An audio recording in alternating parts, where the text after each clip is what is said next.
我居然重生到了87年，现在厂子还没做大，刘满仓还没进场，那一切还来得及。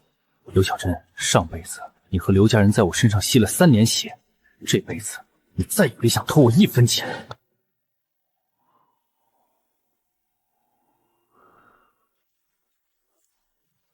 签了吧，厂子黄了，我跟你过不下去了，你净身出户。离婚？我刚没了工作，你就要跟我离婚？不然呢？你都破产了，欠一屁股债，现在就是个彻头彻尾的穷光蛋。我是疯了才想带着孩子跟你一起喝西北水。我为什么破产你不知道吗？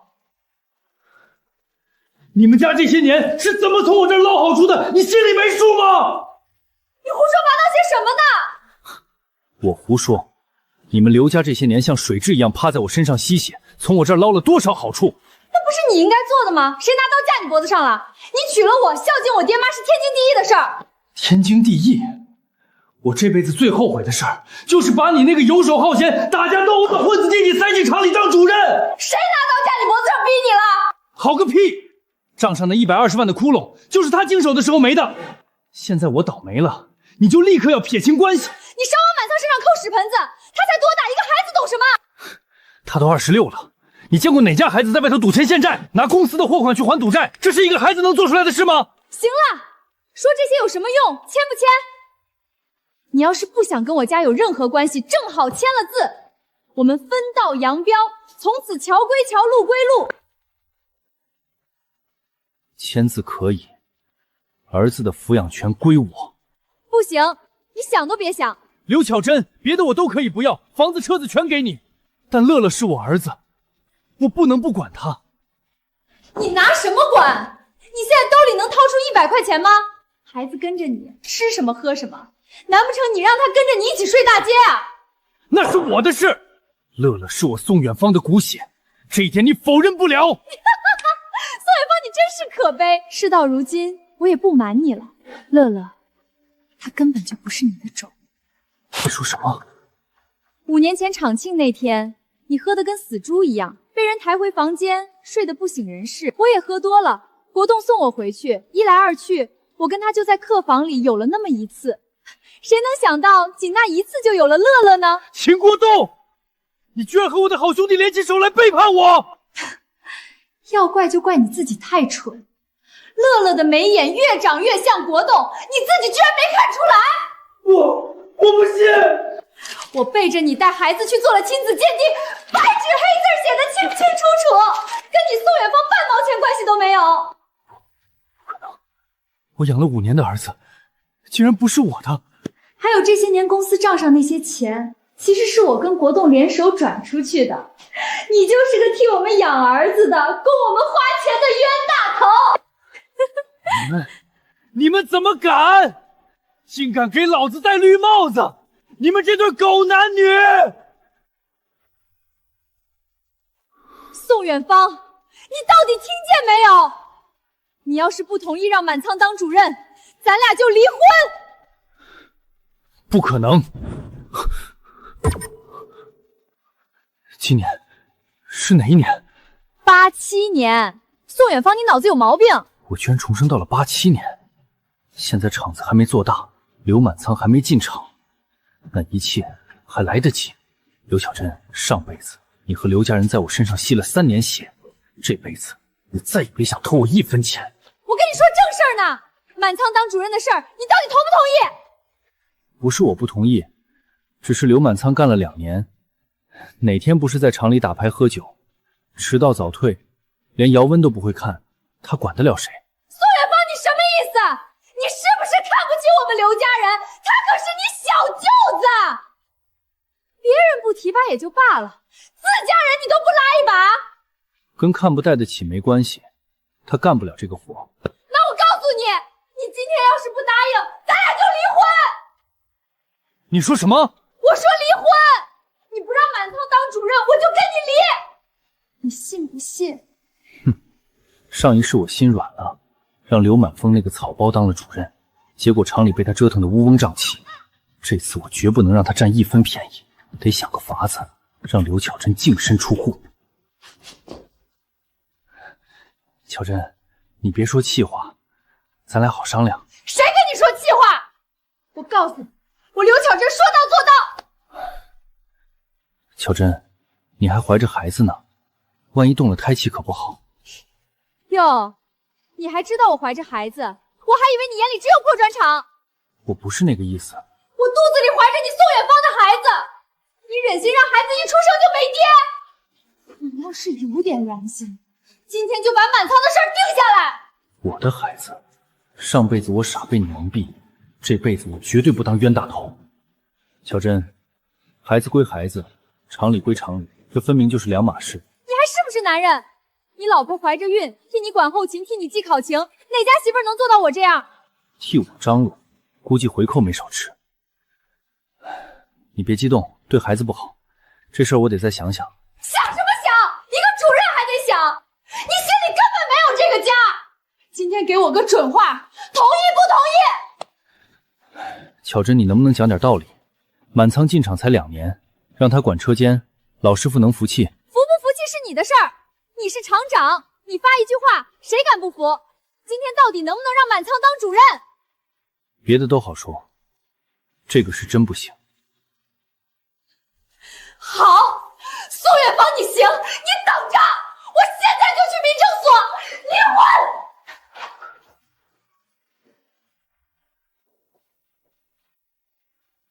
办什么事儿？离婚。男方同意了？我没同意。同志，他闹脾气呢，你别理他。要不你俩再回去商量商量？离婚是大事，考虑清楚了再来。我们已经考虑清楚了，你只需要给我们办理就行了。离婚是2个人的事儿，你一个人说了不算，必须2个人都同意。宋远芳，我最后问你一次，满仓当主任的事儿，你到底同不同意？我答应不了，这个口子开了，以后厂子就不是我的了。你能不能体谅体谅我？行，你不同意是吧？那咱俩就离婚。别胡闹，说什么离婚，让邻居听见了笑话。笑话！我告诉你，宋远芳，你今天不给我个说法，我就把这事儿闹得全村都知道。我不光去妇联，我还往上告。我就不信这天底下没有讲理的地方。你疯了！我没疯。宋远芳，你今天拦着不让离，我就把这事儿闹大。我看你这个厂子还开不开得下去。我离还不行吗？他怎么同意了？我以为他怎么着也得再扛几个回合。不对，他肯定是在诈我，觉得我不敢真离，想等我先服软。行，宋远芳，那就看到底谁先低头。同志，你听到了，离。行，那我问一下，财产怎么分？你们有没有共同财产？同志，砖窑厂是我婚前个人独资创办的，82年跟村委签的土地承包合同，我们84年才领的结婚证，确实没有夫妻共同财产。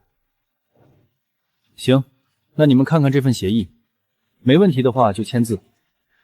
顺便提醒一句，这字签了，章盖了，可就没有反悔的余地了。用不着你提醒。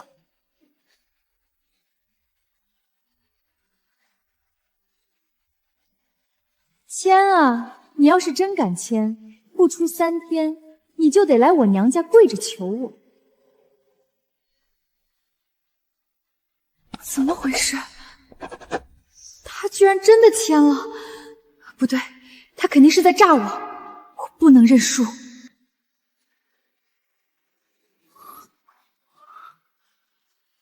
快盖下去，盖下去我就解脱了。终于解脱了，我真的离婚了。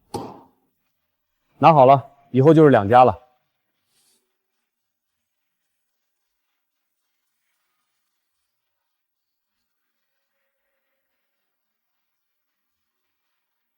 宋远芳，真有你的！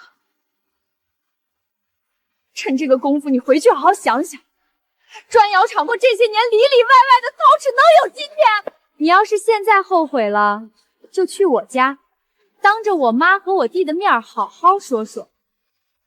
只要你同意让满仓当主任，这事儿就算翻篇了。想好了，不用了。宋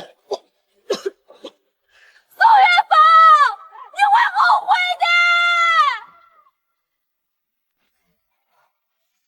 哟，小周，忙着呢。这破账有什么好算的？有哥这个车间主任在这坐镇，那产量还不是蹭蹭往上涨？仓哥，二车间昨天的废砖率又超标了，整整烧坏了1窑的砖。厂长早上发了好大的火，正找你呢。嗨，我姐夫就是死脑筋，那叫废砖吗？那叫艺术残缺美，市场的新动向。再说了，烧坏点砖怎么了？回头我跟我姐一说，这都不叫事儿。哎，我的笔，哎呀，一支破笔嘛。回头哥去百货大乐给你买支金的。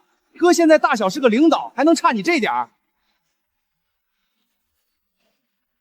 满仓啊，二叔没白疼你，你这车间主任当的气派。二叔，瞧您说的，这厂子是我姐夫的，我姐一句话，这厂子还不就是我说了算？那正好，你堂弟要结婚，家里盖新房，还差3000块钱，外加2万块红砖。你跟你姐夫打个招呼，今天我就拉走。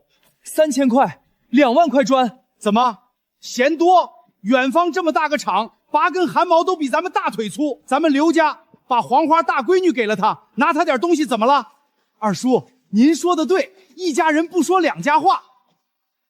小周，赶紧拿钥匙开抽屉，拿3000块钱出来。仓哥，账上就剩5000块了，那是明天给工人发工资的钱。咋的？晚发2天能饿死他们？立刻给我拿钱，再开条子，让二叔去后院拉2万块好砖。没有厂长签字，我绝对不能拿。反了你了！我姐夫的钱就是我姐的钱，我姐的钱就是我的钱，你不拿，老子自己拿。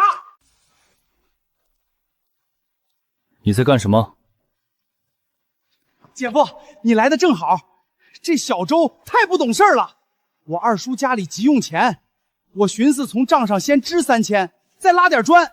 这小子死活不开抽屉，你赶紧把他开了。远方啊，都是亲戚，二叔就不跟你客气了。你赶紧让财务拿钱，外面拖拉机等着拉砖呢。钱1分没有，砖1块不给。宋远方，你什么意思？你这么大个老板，连3000块钱都不舍得借给长辈，你眼里还有没有我们刘家？姐夫，你这事儿办得不地道，你这不是打我二叔的脸吗？小心我回家告诉我姐，她肚里还怀着你的种呢，惹她生气，小心她跟你闹。刘满仓，你都快30的人了，除了躲在女人背后告状，你还能干点什么人事？你怎么说话呢？我可是你小舅子。小舅子，我看你是把厂子当成你们刘家的提款机了。宋远方，你怎么跟长辈说话的？发达了就六亲不认，没有刘家能有你的今天？这砖厂是我1块砖1块砖烧的，跟你们刘家有半毛钱关系。敢带人来财务室明抢，真当这厂子姓刘了？姐夫，你别把话说那么绝，咱们是打断骨头连着筋的亲戚，你今天不给面子，今后怎么进我刘家的门？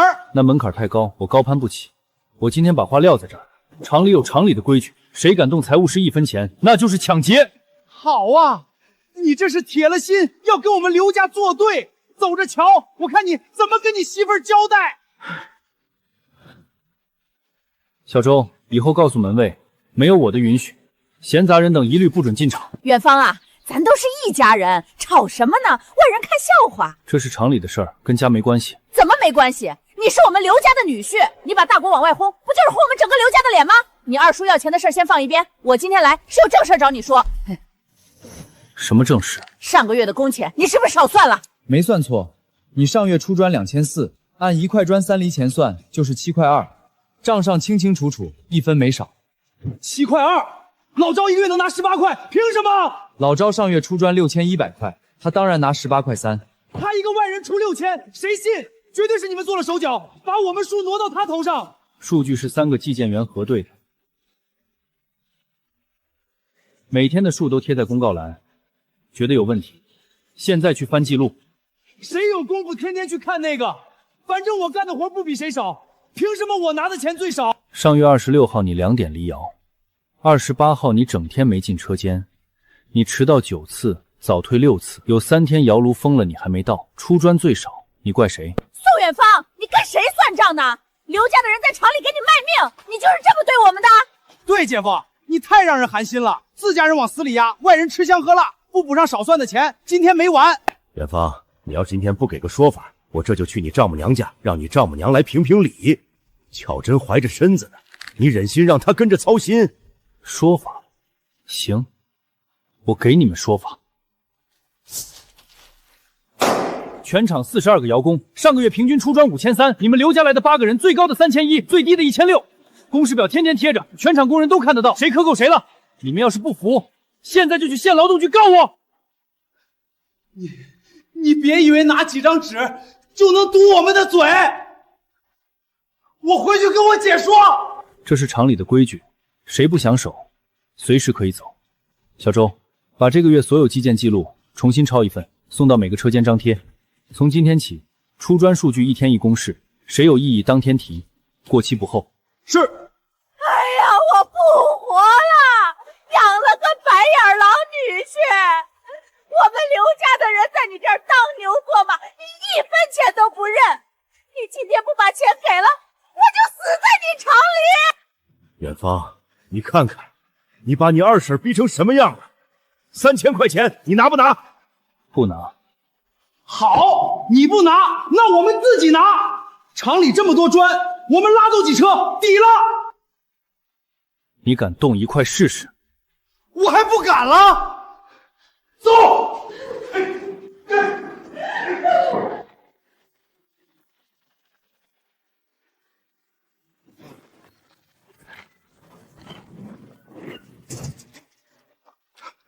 满仓哥，你疯了！这是厂里的东西。厂里的？我姐夫的就是我们刘家的。刘满仓，你给我停下！远方，你现在松口还来得及，把钱拿了，砖拉了，大家还是一家人。小周，去办公室打电话报警，就说有人闯入厂区打砸抢，破坏生产设备。是。你报警！你敢报警抓自家人？哼，从你们动厂里第1块砖开始，这就不是家事了。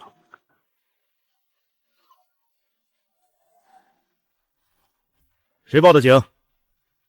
我。什么情况？这几个人打砸砖坯气厂，抢走成品砖，现场你看到了。警察同志，别听他瞎说，他赖账，我们是来讨公道。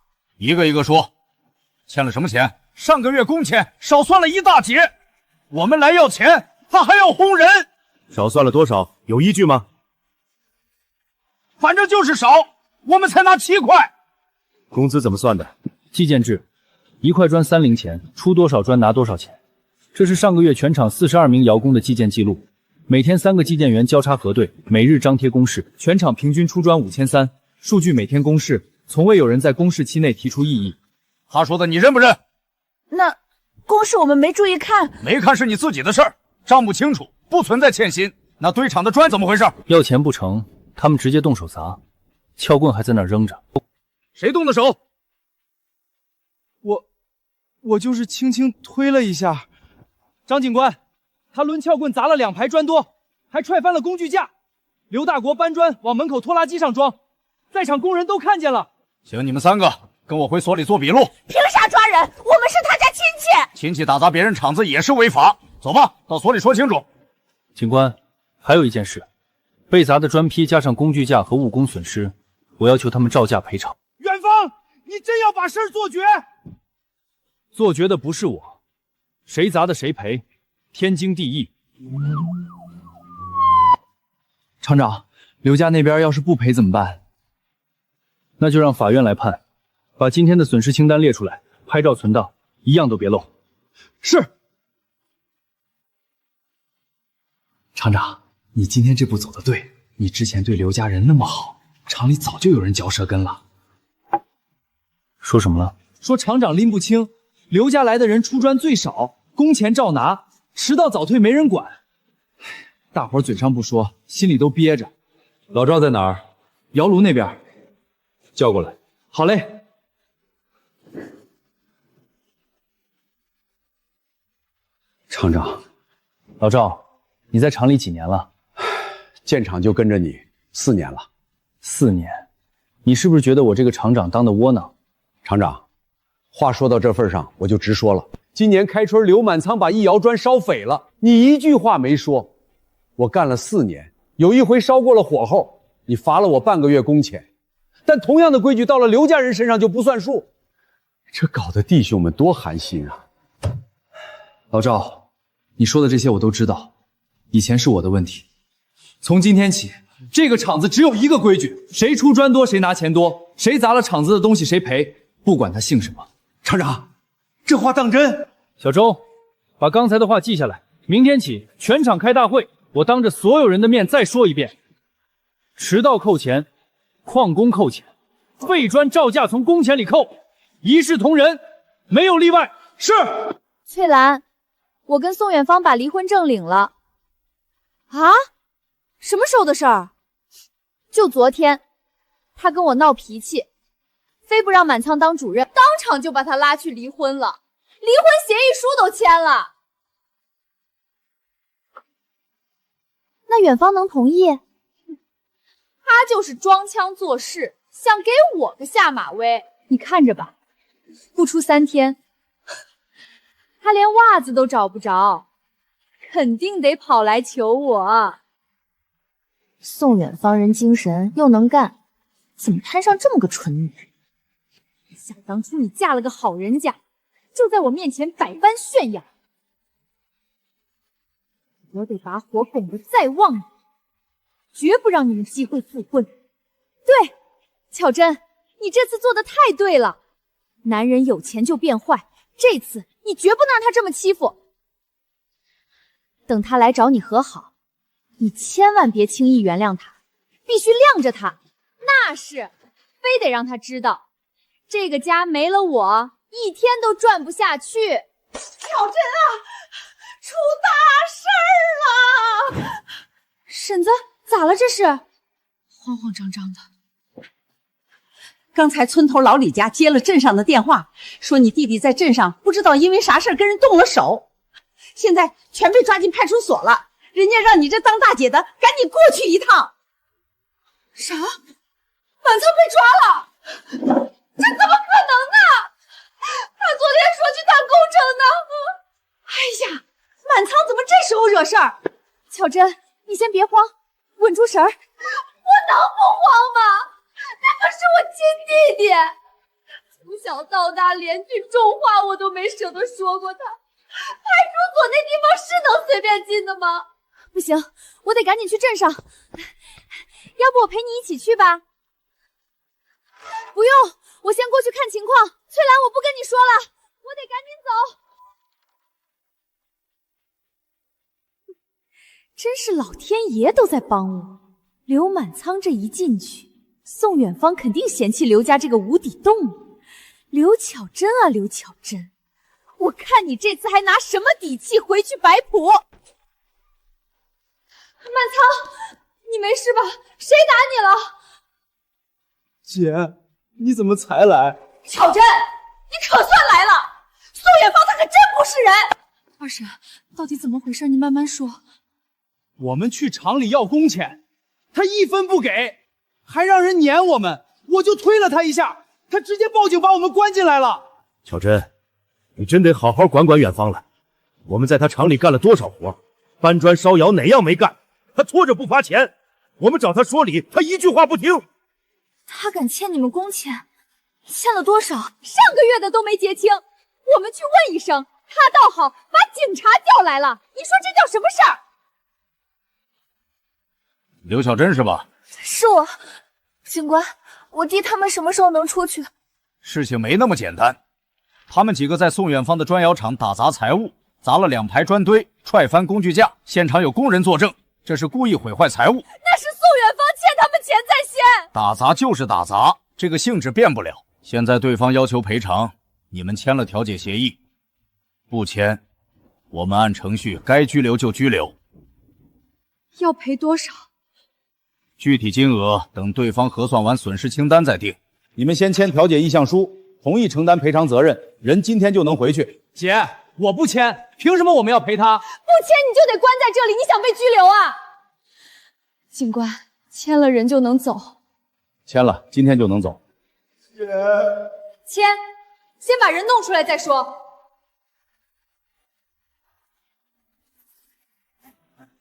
行了，可以走了，回去等通知，别再闹事儿。姐，那赔偿的钱？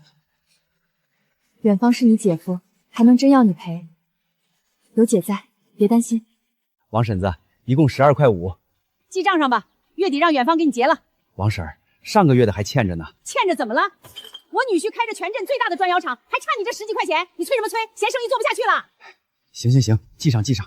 哎，张嫂子，你家那院墙我看裂了条大缝，赶明儿我跟远方说一声，让厂里给你拉几车砖来。自家人不收钱。不用不用，我们自己修就行。哼，客气什么？远方那厂子一天出多少砖？几车砖头对他来说不就是9牛1毛？你们啊，就是跟我太见外了。每回都拿人家女婿的厂子做人情，自己又不掏1分钱。大嫂，你说什么？没说什么，你当我没听见？我告诉你，李大嫂，你家老三上个月还托我让远方安排他进厂上班呢，我没答应是给你面子，你倒在背后嚼我舌头根子。王姐，我就是随口一句，哼，随口。我女儿是厂长太太，你们谁要是看不惯我，回头我让远方把你们家在厂里干活的人全辞了，看你们还嘴硬不嘴硬。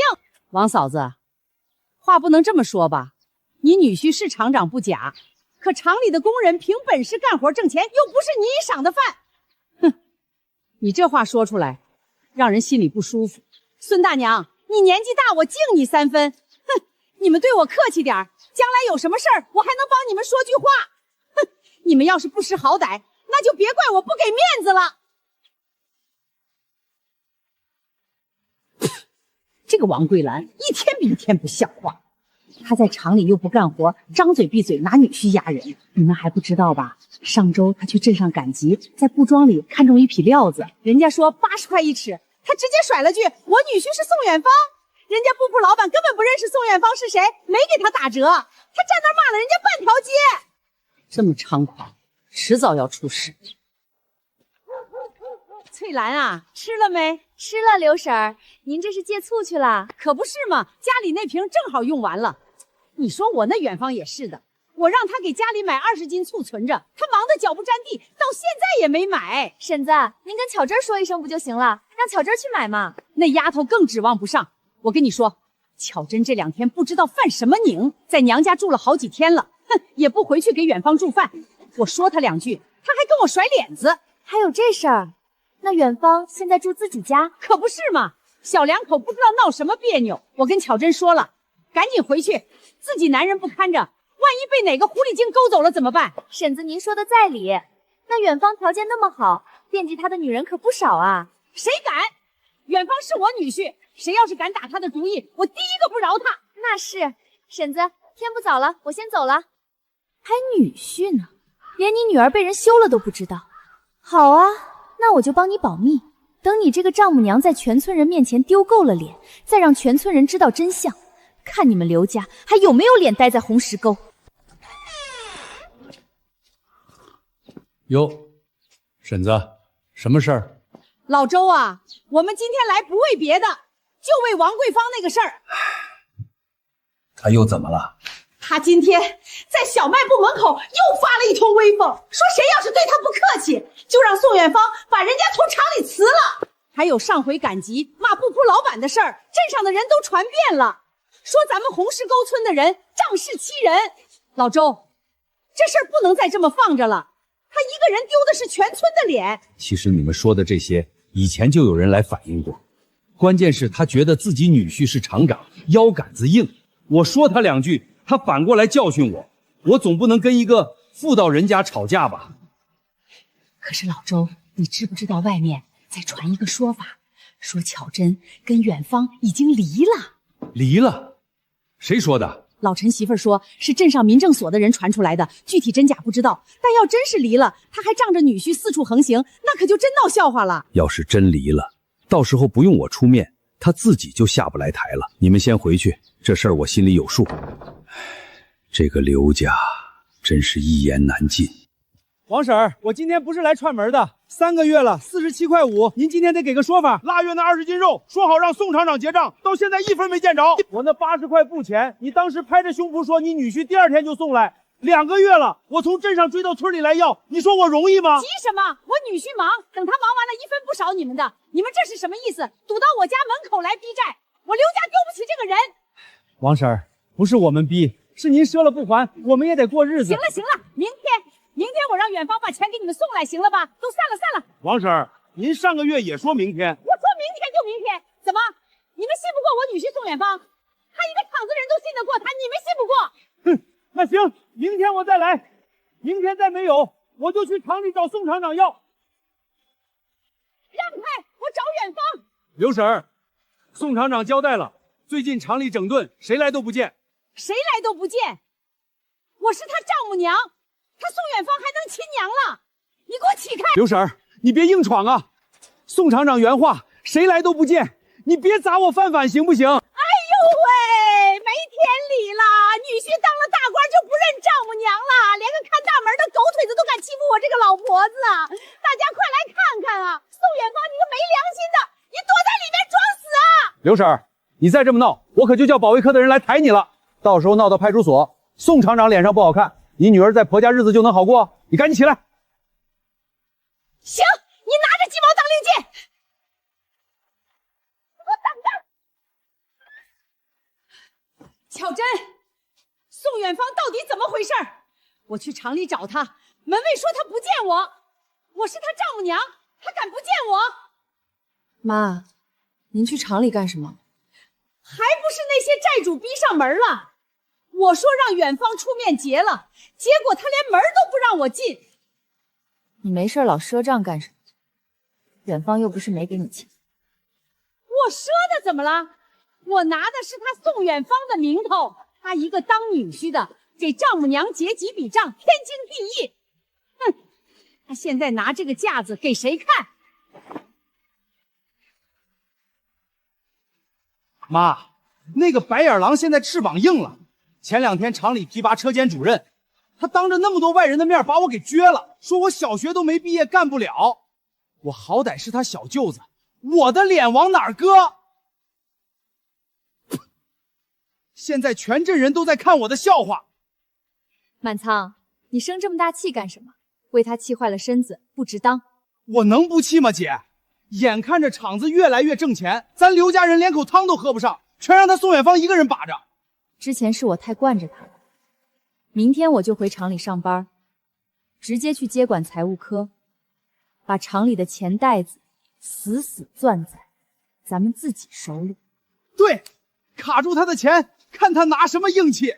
弟，你放心，只要这钱袋子握在我手里，他宋远方就算有天大的本事，也就是个给咱们老刘家干活的赚钱工具。等我把厂里的实权都收回来，别说一个车间主任，到时候你想当副厂长，也就是姐一句话的事。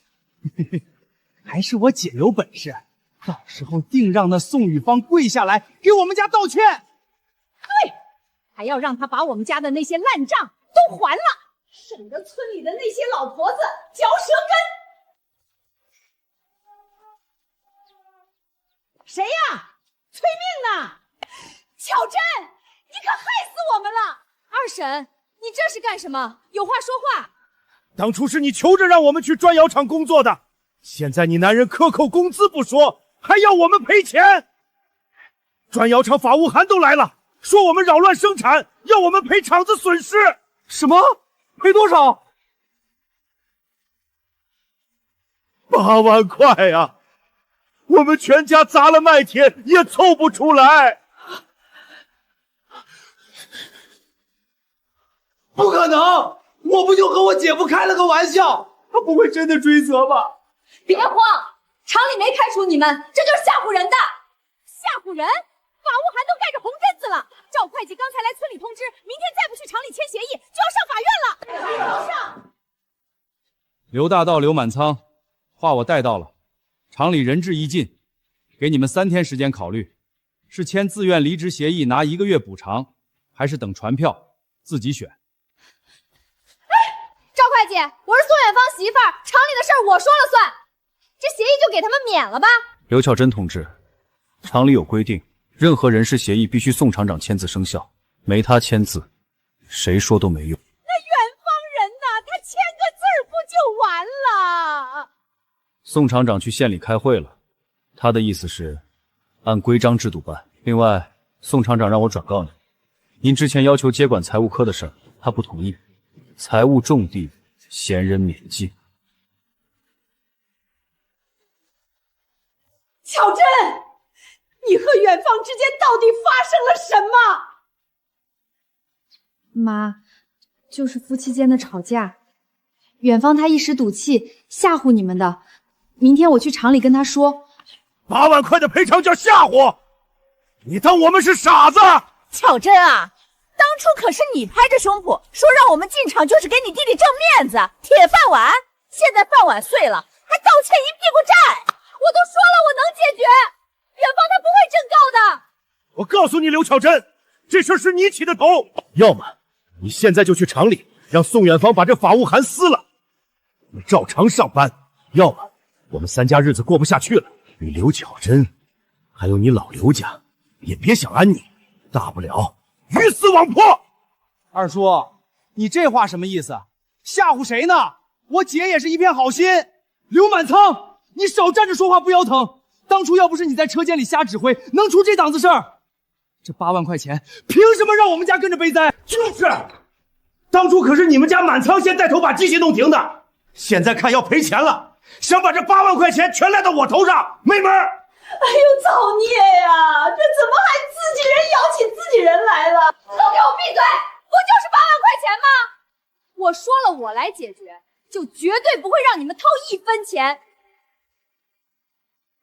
宋远芳想拿着破纸拿捏我，门儿都没有。明天我就去厂里找他，给他指3条路，他必须选1条。你有什么办法？第一，让他把这法务函撤了，不仅得让你们回去上班，还得让满仓去车间当主任。咱们自家人管自家人，看以后谁还敢找你们的茬儿。姐，这能行吗？他要是嫌满仓年轻，那就选第2条，把我安排进厂里的财务部，以后厂里的账和钱我来管。钱攥在咱们老刘家人手里，这8万块钱的烂账，我一笔就能给他抹了。巧珍，你当宋远芳是傻子啊？他能把财权交给你？哼，我肚子里可还怀着他的孩子呢，他能不同意？他宋远芳能有今天，全靠我刘巧珍在后头撑着。真要闹翻了，我就跟他离婚，分走他1半的财产。看他的厂子还怎么开下去？到时候拿了分家产的钱，这8万块钱算个屁！放屁！你当宋远芳是你养的狗？明天交不上钱，法院传票就贴我脑门上了。你今天必须给我把钱拿出来。对，不掏钱，我们今天就把你家搬空。哎呦，你们这是要逼死我们孤儿寡母啊！都给我闭嘴！闹什么闹？我肚子里怀着可是宋家的独苗，咱们现在就去厂里。我不光让他撤了这8万块，还得让他跪着求你们回去上班。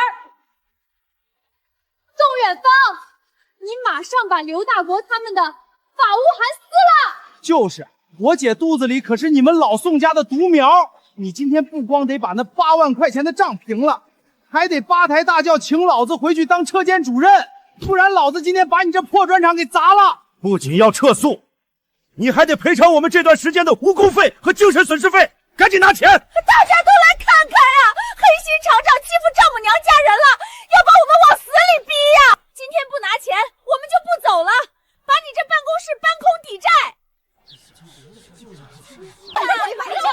闹够了吗？小钟，把东西给他们。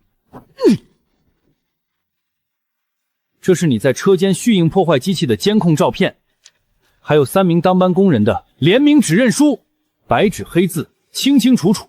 宋远芳，你敢抓你亲小舅子，我警告你，马上把这些东西毁了，不然我现在就去医院把你老宋家的种给打了。咱们立马离婚，厂子我照样分走1半。离婚？需要我提醒一下，我们早就离婚了吗？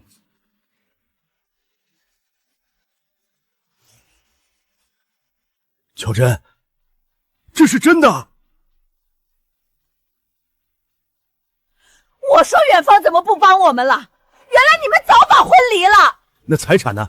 你和宋远芳离婚，好歹也能分他一半家产吧？家产？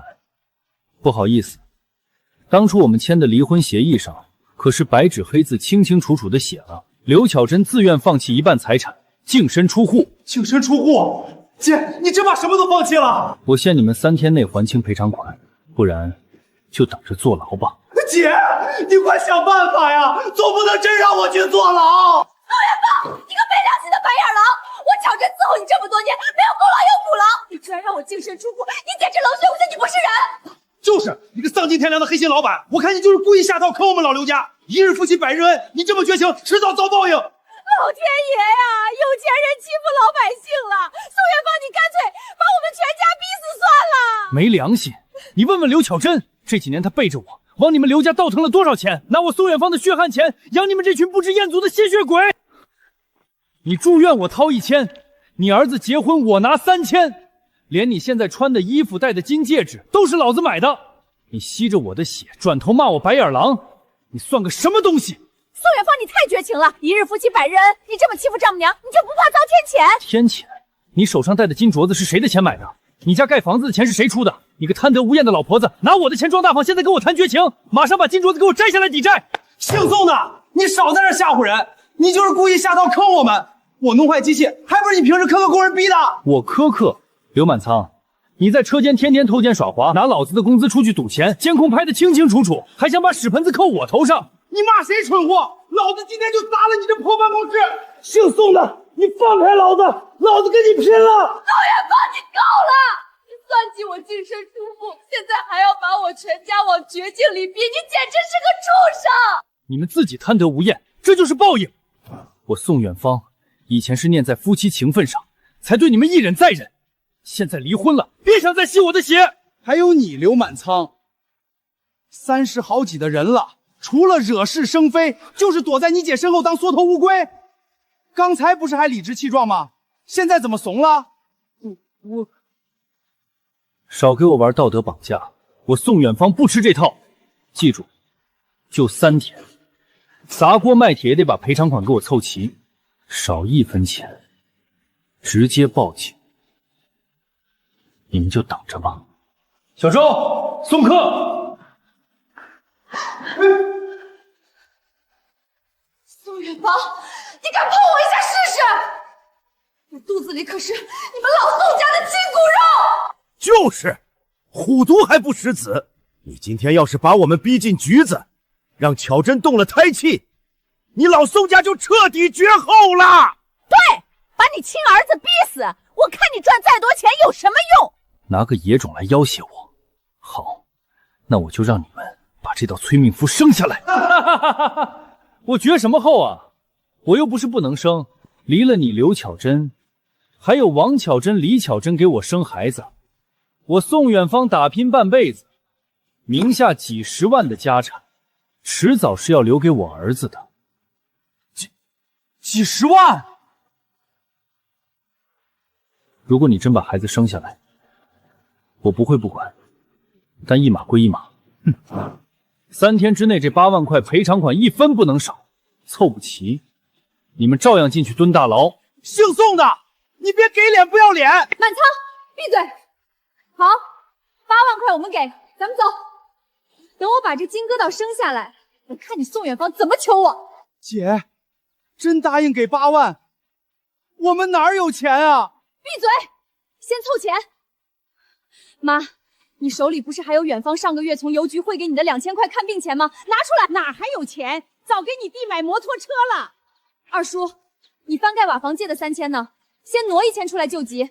盖房子、买砖头、买水泥早超支了，我还倒欠水用社一屁股债。二婶儿，你手上那金镯子去当铺死当了，这是我儿子孝敬我的，我凭什么当？巧珍，你净身出户，宋远芳没给你分点存折什么的？协议上白纸黑字，我1分钱没拿到。不可能！你管厂里账这么多年，私房钱呢？我名下的几本存折全被他翻出来收走了，连联名户号他都去储蓄做挂嗨了。我现在比你们还穷，那怎么办？凑不齐这8万块钱，满仓真吃枪子儿去，咱们老刘家就绝后了！都给我闭嘴！平时拿钱买缝纫机、买电视机的时候，一个比一个积极，现在要钱了，全装死！姐，我不想去劳改，你救救我！你救救我！救你，我连自己都救不了。那你说怎么办？等死吗？把你们身上值钱的东西全掏出来，手表、金戒指、收音机票全拿去黑市卖了。这是我的命根子，真的不能卖。我这梅花表是乡亲冲神面的，卖了怎么见人？我这镯子是我儿子孝敬的，谁动我跟谁拼了！不卖，那就等满仓被抓走，全家都喝西北风。你们这群老东西，平时花我的钱，现在要命全装死！姐，这镯子去黑市能换多少钱？死当最多2000，还差得远呢。实在不行，咱把房子、车子都卖了，先把钱凑齐才是最要紧的。都给我听好了，这8万块，咱们砸锅卖铁也得凑。摩托车明天一早拉到黑市出手，妈，你那台缝纫机也卖了。缝纫机，那是我做活计的东西。巧珍，就算掏空家底凑齐8万，往后的日子怎么过？喝西北风啊！往后的日子，二婶，你忘了宋远芳在办公室说的那句话了？他说他名下几十万家产，迟早留给他儿子。肚子里这个可是老宋家唯一的血脉。不管他宋远芳再怎么狠，这孩子生下来他敢不认？几十万的家产，有这孩子在，他一分都跑不掉。对，他宋远芳再有本事，总不能让亲儿子跟着咱们喝粥吧？姐，那他要是不管呢？不管他宋远芳在镇上开厂做生意最要面子，亲生儿子吃不饱穿不暖，消息传出去，他还怎么在这一片混？我拿着孩子去厂门口一跪，看他丢不丢得起这个人。巧珍说的对，这孩子就是咱们刘家最大的本钱。那岂不是说以后宋远芳得求着咱们带孩子？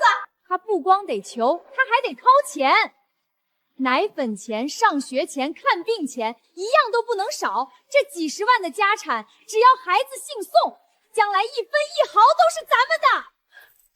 卖，都卖了，这点破铜烂铁算什么？巧珍肚子里揣着的才是金矿。对，我这镯子也卖了，等孩子生下来，10个金镯子都买得回来。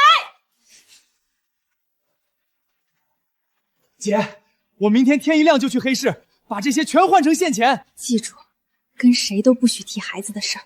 8万块先堵住宋远芳的嘴，让他以为咱们老实认栽了。等我把孩子平安生下来，他宋远芳跪着送钱的日子还在后头。到时候我看他还敢不敢叫我偷奸耍滑。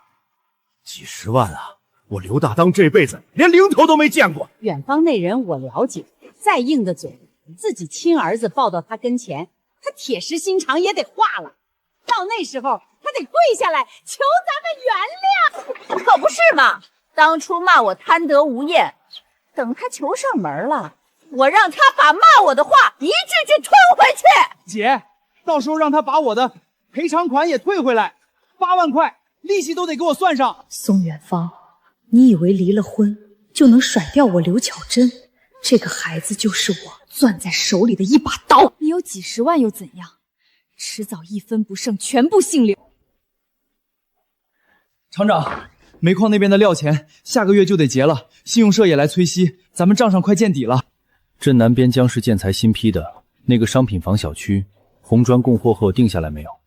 江市那是南方来的大老板，盘子那么大，咱们这乡镇小窑厂哪高攀得上啊？马上去打听，他们签了县里哪家厂，一块砖什么价，哪天动土。厂长，您这是打哪儿听来的？照办就是，天黑前给我准信。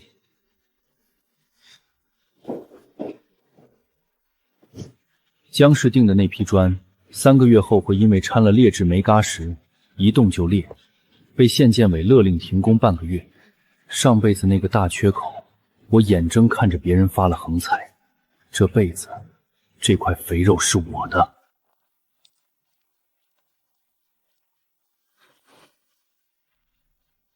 江经理您好，我是宋记的宋远方，事关一期工程底线，必须当面谈。没预约的话，资料交给前台。您现在订的那批红砖过不了冬，3个月内肯定出大乱子。哎，你怎么说话的？江经理，这人在这硬等了1上午了，我叫保卫科请他出去。危言耸听，可是要负责任的。您给我10分钟，工地被封那天，您会庆贺今天给了我这10分钟。3分钟。可以。去接待室。你只有3分钟时间，说重点。这是县建委刚出具的质检报告，抗压绝对达标，合格率98%，每块砖比市价便宜2分钱。你们一期的活儿我全包了，签3年。一个乡镇小厂想一口吞下我的盘子，胃口挺大。3个月后，您的工地一旦因为质量问题停工，急着到处调货的时候，可就不是这个价了。做大买卖，安全和利润一样重要。宋厂长，你这空手套白狼，赌得起吗？做生意嘛，撑死胆大的，饿死胆小的，我赌的还从没输。今年入秋这批窑温没控好。你怎么知道？掺了过量煤焦石，媒介石压低了成本，但强度随温度变化。今年冬天特别冷。就算你说的对，我凭什么冒险换掉用了3年的供应商？您可以不换，等到1月，工地浇筑的地基因为砖体开裂停工整改，那时候您再找人，我的价格可就不是现在这样了。你在要挟我？我在帮您规避风险。江经理，省2件的人到了。宋厂长，我会好好考虑的。小林，送客。那就不打扰了。江经理要是想核震丰鑫砖厂这批货的窑温记录和出货单，可以去他们仓库后3号窑看看。煤夹石堆应该还没清干净。经理，丰鑫那边支支吾吾的，不肯说这批次的具体窑温记录，只说肯定达标，这反而有点可疑。老陈，你帮我问问你那个在建材检测站的朋友，最近丰鑫砖厂送检的样品强度波动大不大？明天你找个由头去工地转转，就说我们想看看使用效果。明白。经理，我去看了，城东那几个用丰鑫新砖的工地，墙体抹削前砖缝透风特别明显。我找了点边角料试了试，泡水之后用指甲一掐就掉渣。确认了，千真万确。我还听工人抱怨，说这批砖比以前的脆。宋远方那小子真让他蒙对了。是他看出来了，我们没看出来。那咱们真要换，宋记砖厂毕竟没合作过，风险……最大的风险是明知前面有坑，还闭着眼往里跳。去，把宋远方的电话找出来，我倒要看看这个宋远方还知道多少我们不知道的事。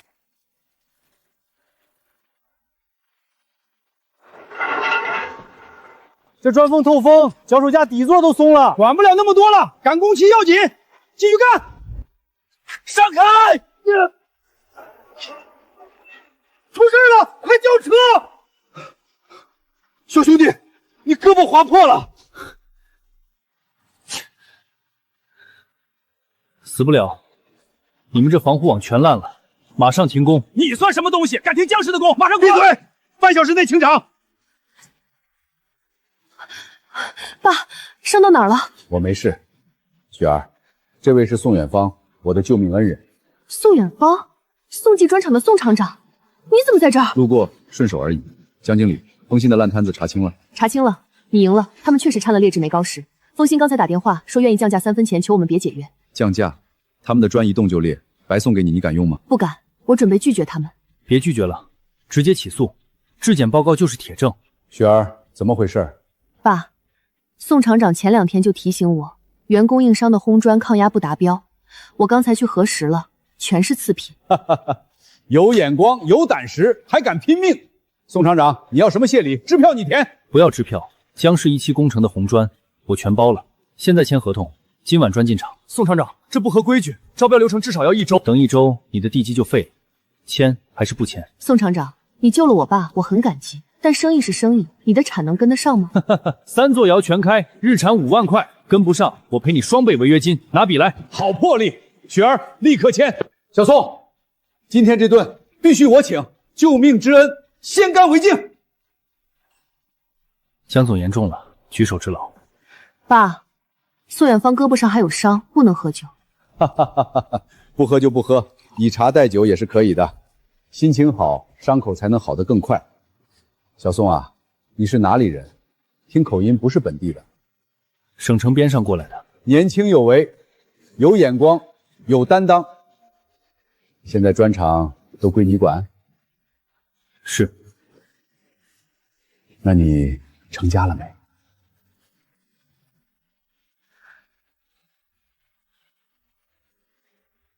离了。好，离了好，没牵挂，更能拼事业。爸，你查户口呢？我关心一下救命恩人，怎么了？爸，我吃饱了。下午的合同细节我去核对。宋厂长，你慢用，账已经结过了。江经理客气，工作要紧。哎，雪儿，你走这么急干嘛？实在不好意思，改天再聊。雪儿，你慢点儿。爸，你刚才是什么意思？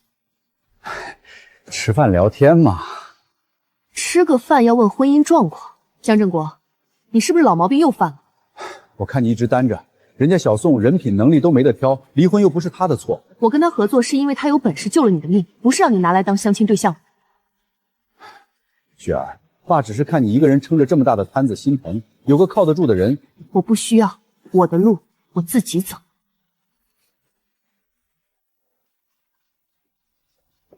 厂长，刘家连彩电摩托都卖了，赔偿款差一截，他妈把老缝纫机也挂出去了。现在一家人挤在一起，日子过得挺惨的。欠债还钱天经地义，与我无关。要是还不起，法院自然会去处理。这事儿轮不到我操心，也轮不到你。明白了，厂长。明天出货的事情办妥了没有？江氏工地那边明早6点第一车进场，我跟车。盯紧了，每一车过磅单捐拍照存档，少1块砖，你负责。厂长放心，保证完成。天天喝粥，连个鸡蛋都没有，我这辈子什么时候吃过这种苦？小声点儿，让人家听见笑话。笑话？我现在活着就是笑话，钱没了，车没了，连口肉都吃不上。你还有脸闲？当初谁带人去砸宋远芳的厂？谁把人家窑炉砸了？谁惹出来的官司？我那是气过头了，谁让宋远芳当着所有人的面给我摆脸色，搞得我多下不来台啊！行了行了，都别吵了，事情已经出了，吵能把钱吵回来。巧珍，你跟远芳好歹夫妻一场，你还怀着孕，每天喝粥，迟早扛不住。你去向他要点营养费，他不至于不给吧？就是啊，姐，你肚子里好歹是他的种，姐夫多少该有点表示吧。好了，那我给他打个电话。喂，哪位？宋远芳，你亲儿子就要饿死了，赶紧打1000块钱营养费过来。刘巧珍，我们不是都离婚了吗？你能不能以后不要再来烦我了？我肚子里怀的可是你的种，你眼睁睁看着他营养不良吗？首先，你怀的是不是我的孩子，这件事本身就存疑。其次，我说过我一定会对我的孩子负责，将来我的一切都是他的。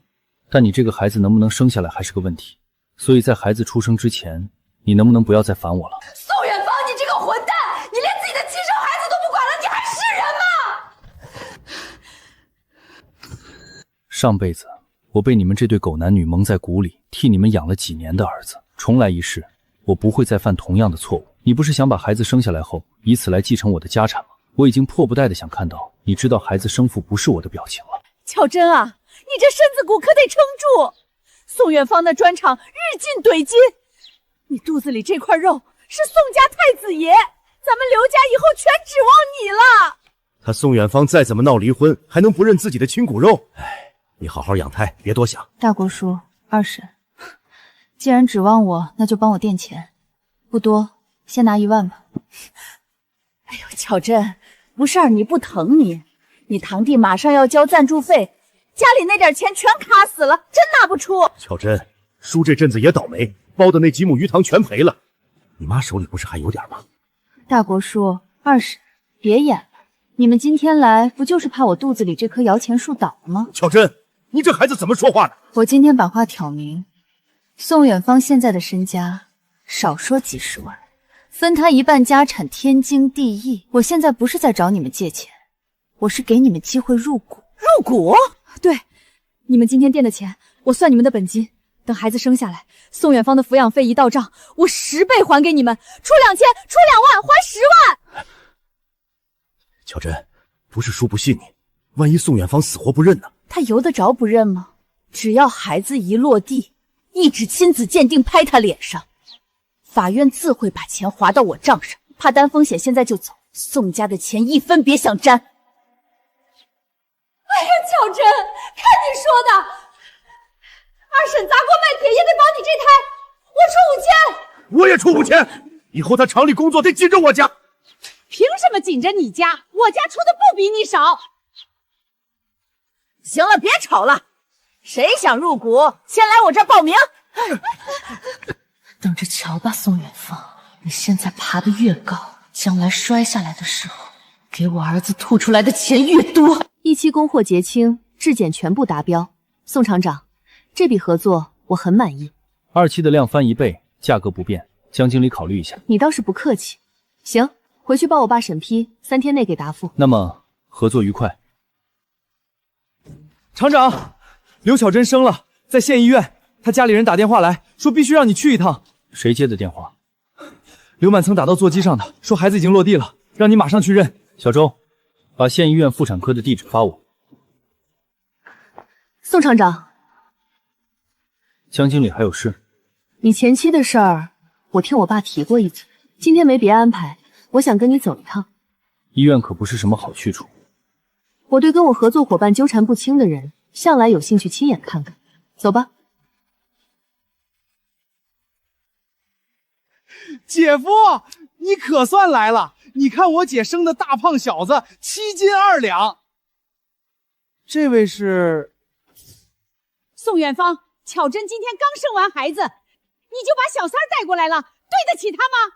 就是，巧珍拿命给你生儿子，你带野女人来，还有没有良心？第一，这位是江氏集团的江经理，他是我重要的生意合作伙伴。第二，我和刘巧珍半年前已离婚。第三，你再敢对江经理说一个脏字，我立刻让律师起诉你诽谤。姐夫，我妈不懂事儿，别跟她计较。来看孩子，长得跟你一模一样。跟我一模一样？很抱歉，我今天不是来认孩子的，而是来通知你们，这个孩子不是我的。放屁！巧珍嫁给你3年，除了你还能有谁的？你想不认就不认。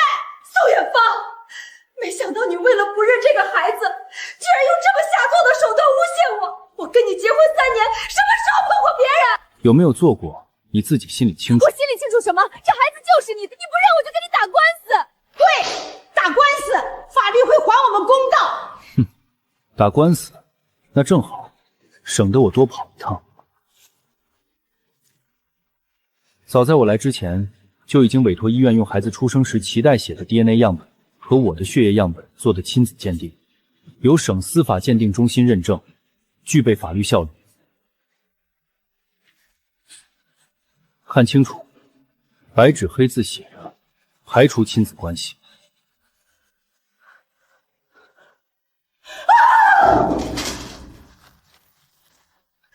不可能！我没有，这份报告是假的。权威机构认证，不可能有假。去年厂庆你喝醉那晚发生了什么？你自己想。巧珍，那天晚上到底是谁？难道是秦国顾？那天我喝醉了，他把我带到他家，可我醒来后，他说他并没有对我做什么，孩子不可能是他的。是不是？你打个电话问问不就知道了？喂，哪位？郭董，是我刘巧珍。去年厂庆我喝多了，你到底有没有对我做什么？巧珍，你怎么突然间问起这个了？你快说清楚啊！我要被你害死了！小珍，对不起，那天你喝多了，我也喝了不少，事情就那么发生了。第二天我怕你接受不了，才骗你说什么都没做。什么？你骗我！小珍，我当时也是怕破坏你和远方的婚姻啊，而且他还是我的好兄弟，我实在太害怕了才撒谎的。闭嘴！你知不知道，因为你，远方和我离婚了，现在我生下了你的孩子，你说该怎么办？巧珍，你先别急，既然事情因我而起，我一定会负责到底的。听到了吧？孩子的父亲是秦国栋，跟我没有任何关系。从今天起，你们刘家的人不要再出现在我面前。完了，我那5000块钱！刘巧珍，当初你怀孕的时候可是跟我们保证会10倍返还，现在孩子生下来了，你别想反悔。我现在哪还有钱？这我不管，反正你把钱必须10倍还我，否则我让你全县出名，以后再也待不下去。宋厂长，时间差不多了，戏也看够了，2期合同的事我还要回去落实。好，我们走吧。刘巧珍，我那5000块钱怎么办？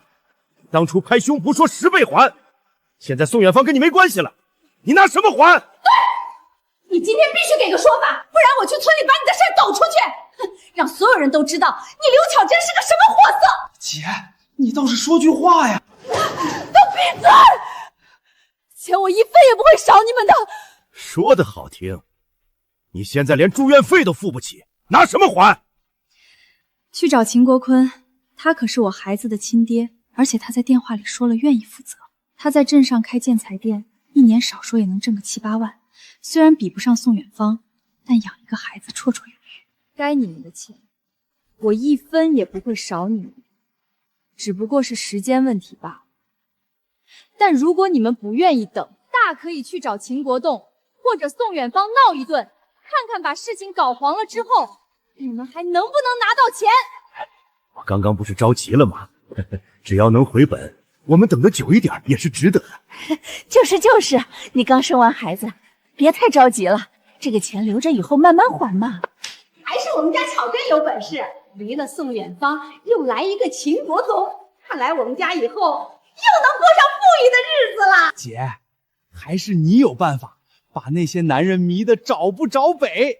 有你在，我们家肯定会越来越好。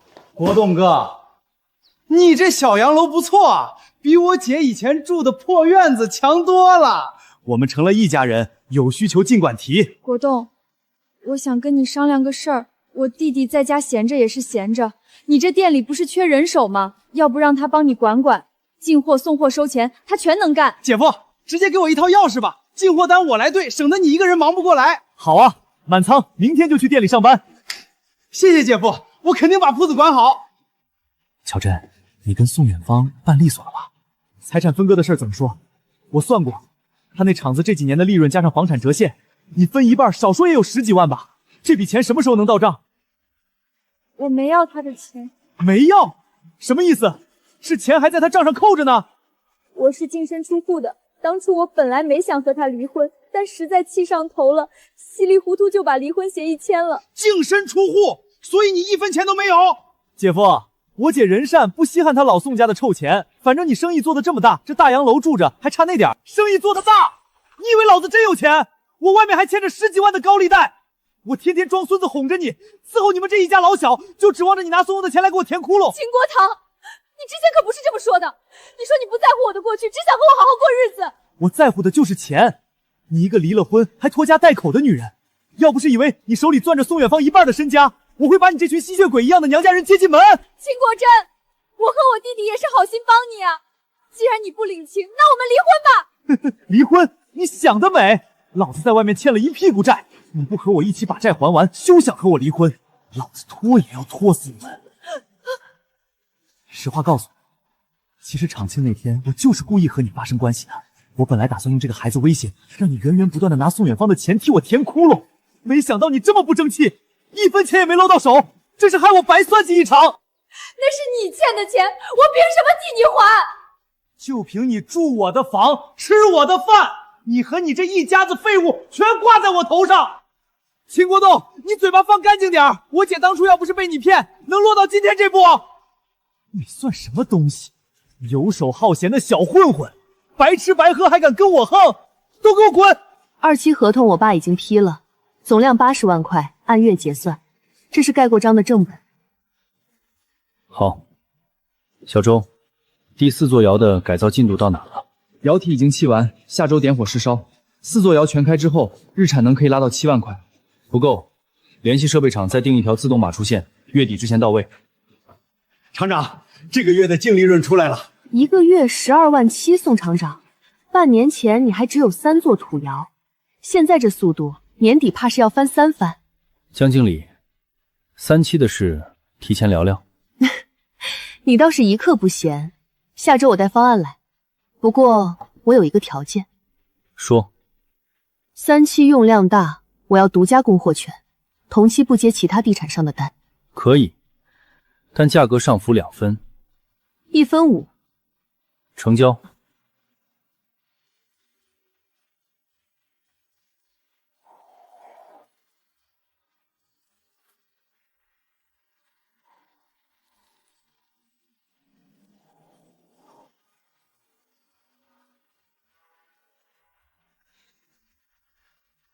姐，你看啥呢？100万！宋远方现在值100万了！什么？产值破100万？这本该是咱的钱！姐，你当初要是不跟秦果果搞在一起，这些钱全是你的，你怎么这么蠢啊？闭嘴！你有什么资格说我蠢？当初是谁去砸了宋远方的场？我那是帮你出气，谁知道宋远方翻脸不认人？都别吵了，吵能把钱吵回来吗？翠兰，巧珍，你怎么成这样了？翠兰，咱俩从小一块长大的，你先借我2000块钱，我周转一下，等我缓过来一定还你。借你钱？巧珍，我说句不好听的，当初你跟宋远方在一起的时候，你怎么跟我说的？你说我嫁的男人没出息，说我一辈子就是个穷命。现在呢，宋远方出息了，跟江氏集团的大小姐合作，你呢，抱着别人的孩子坐在大街上要饭。杨翠兰，我当时说那些话是不对，但我现在真的走投无路了，你就当可怜我孩子。可怜你？你当初背着宋远方偷人的时候，怎么不想想今天？全县谁不知道你刘巧珍的事儿？我要是借你钱，明天别人还以为我跟你一路货色呢。杨翠兰，你说话注意点，你跟我姐好歹是从小玩到大的闺蜜。闺蜜？她风光的时候请我吃过一顿饭吗？倒是没少在背后编排我。还有你，刘满仓，你姐落到今天这步，你这个当弟弟的没出过1分力吗？哼，巧珍，我劝你一句，与其在这丢人现眼，不如想想怎么把自己的日子过好。别人帮不了你，也没人欠你的。哼，差点让你过上首富太太的好日子了。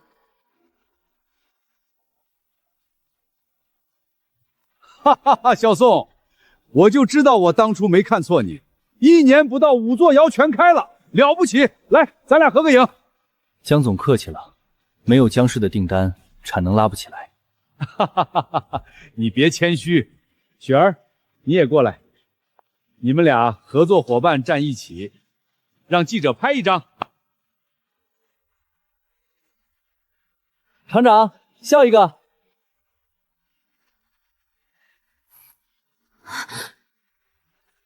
来来来，小宋，这杯我敬你。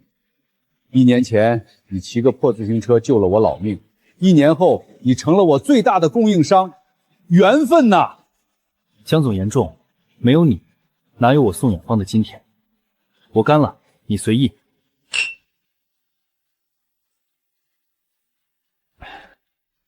小宋啊，我问你一句话，你别介意。你现在事业稳了，有没有考虑个人问题？江总，事业刚起步，我现在只想把厂子做到全县第一，个人的事不急。不急？你今年都多大了？不急能行吗？我告诉你啊，男人事业再好，身边没个知冷知热的人。宋厂长，我爸说的那些话，你别往心里去，他就是老太人，看谁都想拉郎陪。我知道，我没往心里去。那就好，我可不想因为长辈的几句玩笑让大家都尴尬。还有，明年的4期工程，我会亲自跟。4期工程可是一场硬仗，既然江总打算亲自下场，那我拭目以待。